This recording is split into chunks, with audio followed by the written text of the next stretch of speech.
everybody. It is Sunday night. It's 6 p.m. Pacific time, and I'm Deanna Moffitt. And as always, I'm here doing a Facebook Live.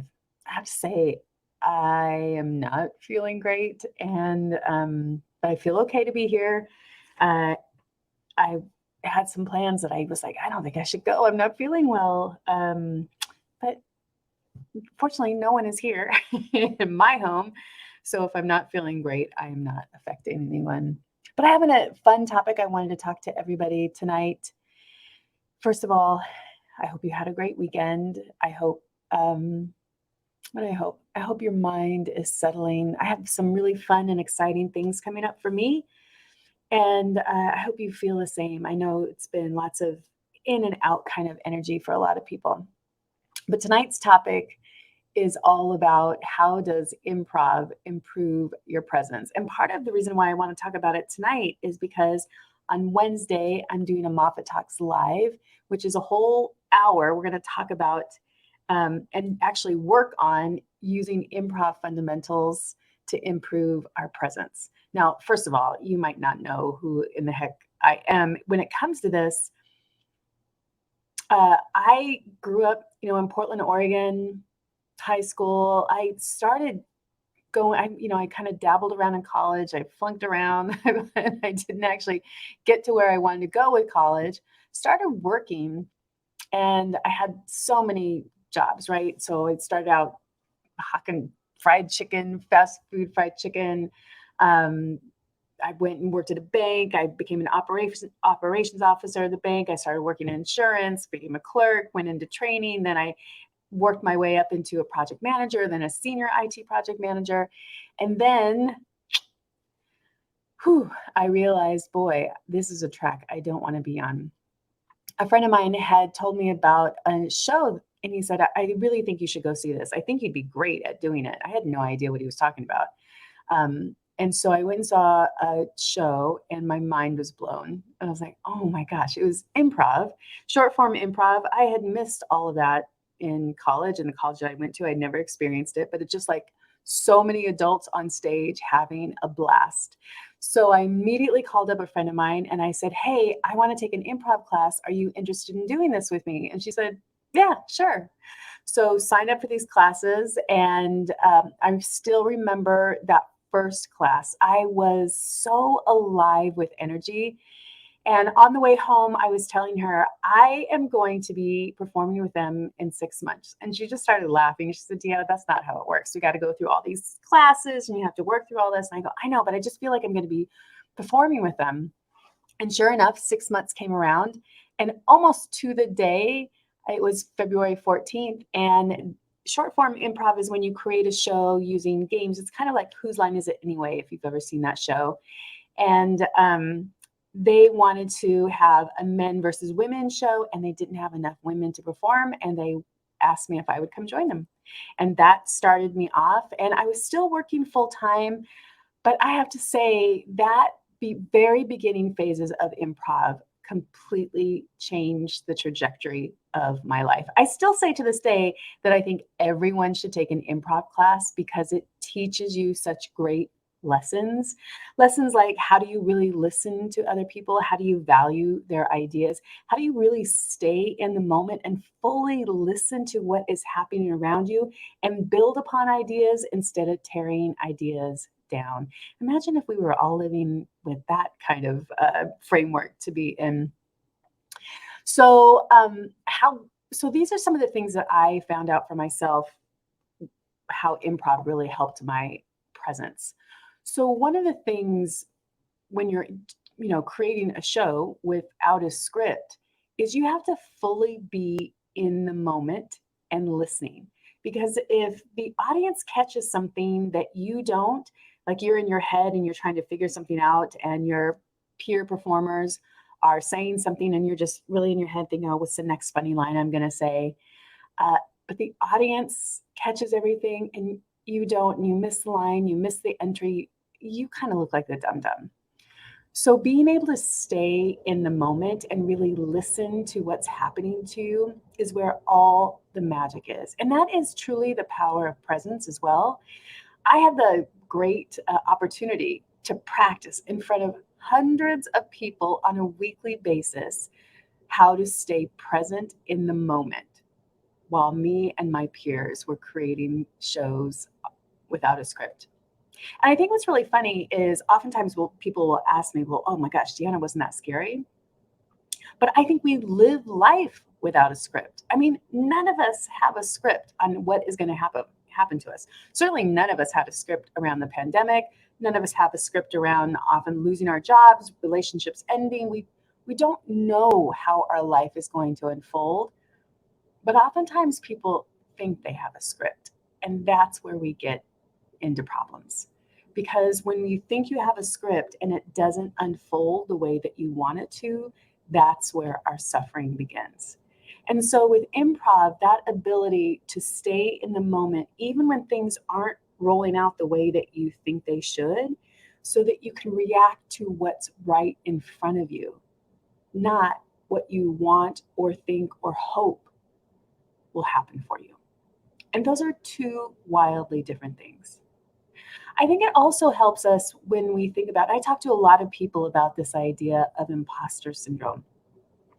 And oftentimes when we're dealing with imposter syndrome, we're dealing with this fear of what we think other people will think about us. And one of the great gifts of improv is taking your focus off of yourself and making sure that your only role is to make other people look good. How can you support the ideas of other people? How can you make sure that what they're saying sounds like the most precious gift in that moment? And when your focus is not on yourself, but it's on other people, you can actually start changing that energy around imposter syndrome. Because let's be real, and I certainly have had it. It doesn't mean I escape any of this, right? I just know how to deal with it a little bit better. But with imposter syndrome, who in the hell are we often thinking about? We're often thinking about, oh, what do people think about me? And there's real research around what happens in our brain when we are trying to manage both what we're saying in a space and how we're being perceived. And when we're in that space, we actually don't show up very well because what we're saying is overridden by our time and energy trying to focus on managing the perceptions of how other people will perceive us. And we just can't do that. And so the greater gift will definitely be, how can I make sure that all of my focus and intention and attention is on the other person? I think this idea of also thinking about, how do I stay in the moment as a creative?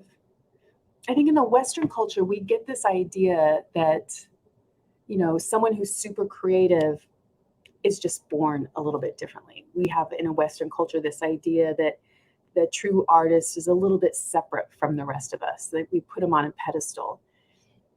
And really, I think it's much more in line with more Eastern culture thinking. And in Eastern cultures, what they believe is that we're all artists. And true artistry is being open to the intuitive energy that is coming through us, that we don't create that it comes through us while we're open to it. And again, that is just one of the greatest things that improv has ever taught me is I can't prepare what I'm about to say. I have to be in the moment and just allow myself the fluidity of being able to say it and not judge what I'm going to say, but be able to say that and trust that the people I'm on the stage with will be able to adjust if needed to it. And it's also, when you approach life like that, you can then see how everyone is a creative. And how do we help other people show up in such a way that they can also be open to the idea of a creative, energetic force that can move through them, as opposed to being the sole magical creator of these experiences. I think one of the things that the last thing I just want to share with you is that sometimes we can get into a place of preparation, and get into a place of over preparation. This came up for me. I'm I'm interested in starting a podcast. I was doing some research around some other podcasts that I'm interested in being in the same kind of field. And I listened to this one podcast. I'm not going to say it because the poor woman, it was terrible. It was terrible. I think she had written out a whole script, and the whole podcast was just her reading the script. It was so clear that she was reading it. And I'm sure that was her desire to show up and be completely prepared and not have any goofs and not say anything that she didn't want to say. But it also took all of the life out of what she was saying.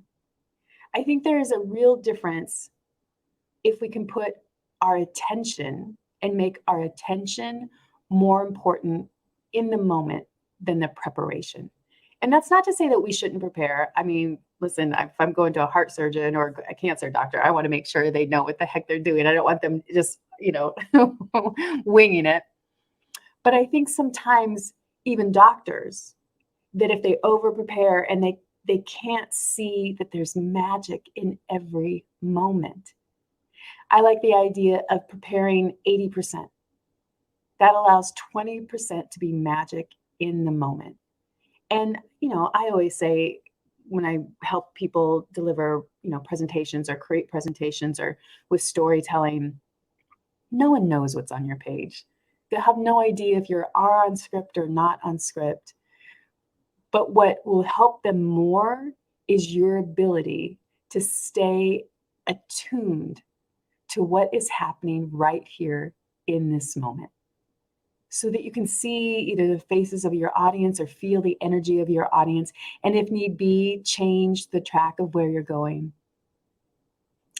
So those are some things I have learned through improv, and I'm going to just say this again. I believe if everyone took an improv class, life could change.